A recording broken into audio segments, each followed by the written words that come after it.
Just কল্পনা করুন, আপনি একটি ফ্লাইটে আছেন এবং সেই ফ্লাইটটি টেক অফ করার পরে হঠাৎ আকাশ থেকে উদা হয়ে গেল এবং তারপরের থেকে কোনো ধ্বংসাবশেষ নেই, কোনো সিগন্যাল নেই।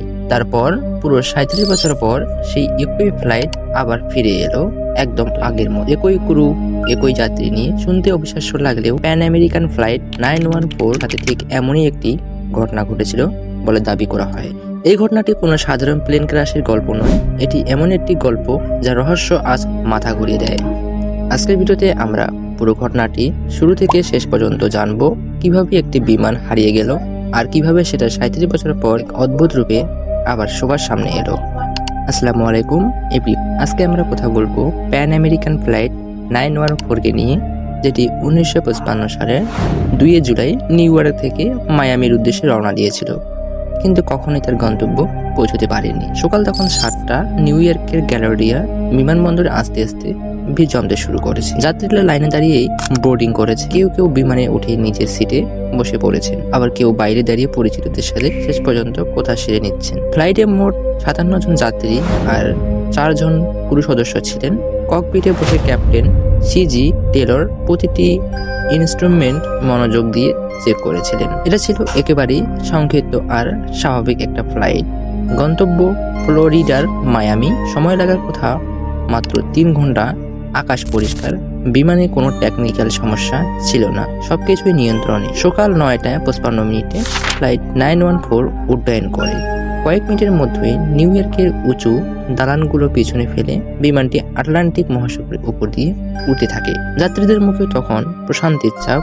কেউ জানালা দিয়ে বাইরে তাকিয়েছিলেন, কেউ খবরের কাগজে ডুবেছিলেন, আবার কেউ মায়ামি পৌঁছে কি করবেন সেই পরিকল্পনায় ব্যস্ত ছিলেন। কিন্তু কেউই জানতেন না কিছুক্ষণ পরে তাদের সবার জীবনে চিরদিনের জন্য বদলে যেতে চলেছে। সকাল 10:12 New York air traffic control flight 914-কে ট্র্যাক করে আর নিশ্চিত করে যে বিমানটি ঠিক পথে আছে।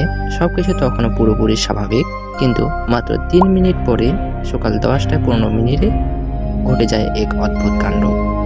হঠাৎ করে রাডার স্ক্রিন থেকে ফ্লাইট 914 এর সিগন্যাল উদা হয়ে যায়, যেন চোখের পলকে বিমানটি বাতাসের সাথে মিলিয়ে গেছে। বিষয়টা দেখে এয়ার ট্রাফিক কন্ট্রোলের কর্মকর্তারা রীতিমতো হতবাক হয়ে যান। তারা তাৎক্ষণিক যোগাযোগের চেষ্টা করেন। ফ্লাইট 914, আপনি কি শুনতে পাচ্ছেন? কোনো উত্তর নেই। আবার চেষ্টা, ফ্লাইট 914, দয়া করে সাড়া দিন। তবুও নীরবতা। বারবার চেষ্টা করেও ফ্লাইট 914 এর পক্ষ থেকে কোনো উত্তরই পাওয়া যায়নি। এরপরে new York air traffic control শুরু হয়ে যায় হট্টগোল। প্রথমে কর্মকর্তারা ভেবেছিলেন হয়তো কোনো টেকনিক্যাল ত্রুটি হয়েছে, কিন্তু অন্যান্য ফ্লাইট ট্র্যাক করে দেখা যায় সবকিছু স্বাভাবিকই আছে, শুধু ফ্লাইট 914 এই উধাও। মায়ামি এয়ার ট্রাফিক কন্ট্রোলকেও দ্রুত জানানো হয় ততক্ষণে বিমানটি গন্তব্য পৌঁছে যাওয়ার কথা ছিল, কিন্তু পৌঁছায়নি। শুরু হয় বিশাল অনুসন্ধান। নৌবাহিনী সমুদ্র জুড়ে ধ্বংসাবশেষের খোঁজ চালায়।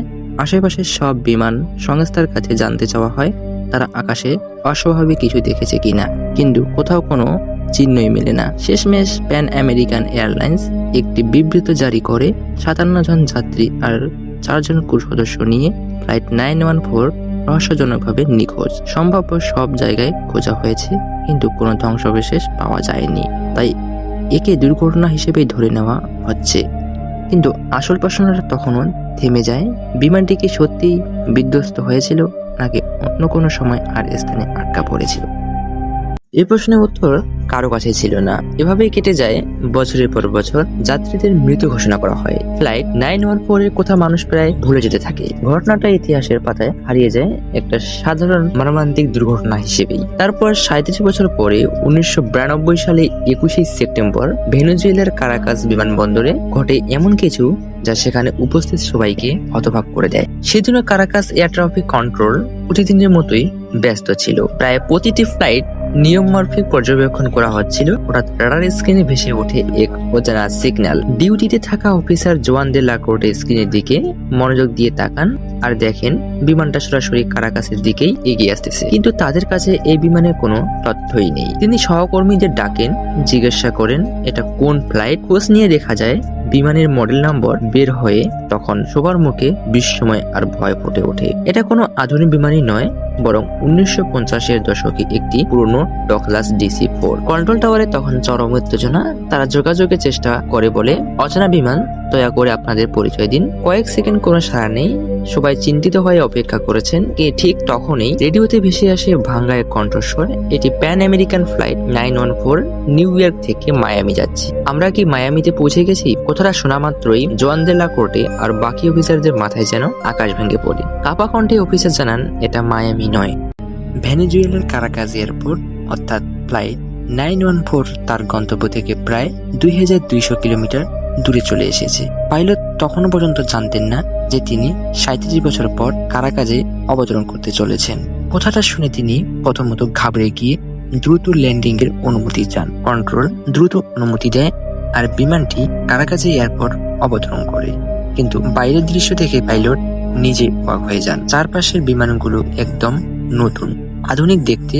বিল্ডিং, মানুষজন, তাদের পোশাক পরিচ্ছদ সবকিছুই যেন অচেনা। বিমানবন্দরের কর্মীরাও একইভাবে হতবাক। সবাই ওই পুরনো বিমানের দিকে অবাক দৃষ্টিতে তাকিয়েছিলেন, যেন সামনে দ্বিতীয় বিশ্বযুদ্ধের কোনো বিমান দাঁড়িয়ে আছে। যখন পাইলট ট্রাফিক কন্ট্রোলের সাথে কথা বলে জানতে পারেন যে তিনি এখন 1992 সালে আছেন, তখন তিনি একেবারে বিশ্বাসই করতে পারছিলেন না। তার বিমান তো 37 বছর আগে 1955 সালে টেক অফ করেছিল। এই কথা শোনা মাত্রই তিনি আতঙ্কিত হয়ে ইঞ্জিন চালু করেন আর তাৎক্ষণিকভাবে আবার উড্ডয়নের সিদ্ধান্ত নেন। যাওয়ার আগ মুহূর্তে তার হাতে থাকা একটি ফাইল থেকে একটি কাগজের টুকরো মাটিতে পড়ে যায়। এরপর বিমানটি সেখান থেকে উড়ে চলে যায়। কারাকাস বিমানবন্দরের কর্মীরা বিমানটিকে থামানোর অনেক চেষ্টা করেছিলেন, কিন্তু ক্যাপ্টেন কারো কথাই শোনেননি। কন্ট্রোল টাওয়ার আবার বিমানটিকে রাডারে খুঁজে পাওয়ার চেষ্টা করে, কিন্তু কয়েক সেকেন্ডের মধ্যেই সেটা আবার রাডার থেকে চিরতরে অদৃশ্য হয়ে যায়। এরপর ফ্লাইট 914 কোথায় গিয়েছিল তার কেউই জানে না। আজ পর্যন্ত না এটি মায়ামি পৌঁছেছে আর না এই যাত্রীদের কোনো সন্ধান পাওয়া গেছে। আর মাটিতে পড়ে যাওয়া সেই কাগজের টুকরোটি ছিল 1955 সালে একটি ক্যালেন্ডার, যা অনেকের মতে প্রমাণ করে এই ঘটনাটা একটি সত্যি ছিল। কিন্তু প্রশ্ন থেকেই যায়, যদি সত্যি ঘটনাটি ঘটে থাকে তাহলে 1955 সালে উড্ডয়ন করা বিমানটি 37 বছর ধরে আসলে কোথায় ছিল? এই ঘটনাটা যেন সরাসরি কোনো সায়েন্স ফিকশন মুভি থেকে উঠে আসা। কিছু মানুষ এটাকে সম্পূর্ণ সত্যি বলে বিশ্বাস করেন, আবার অনেকে এটিকে নিছক বলে মনে করে থাকেন।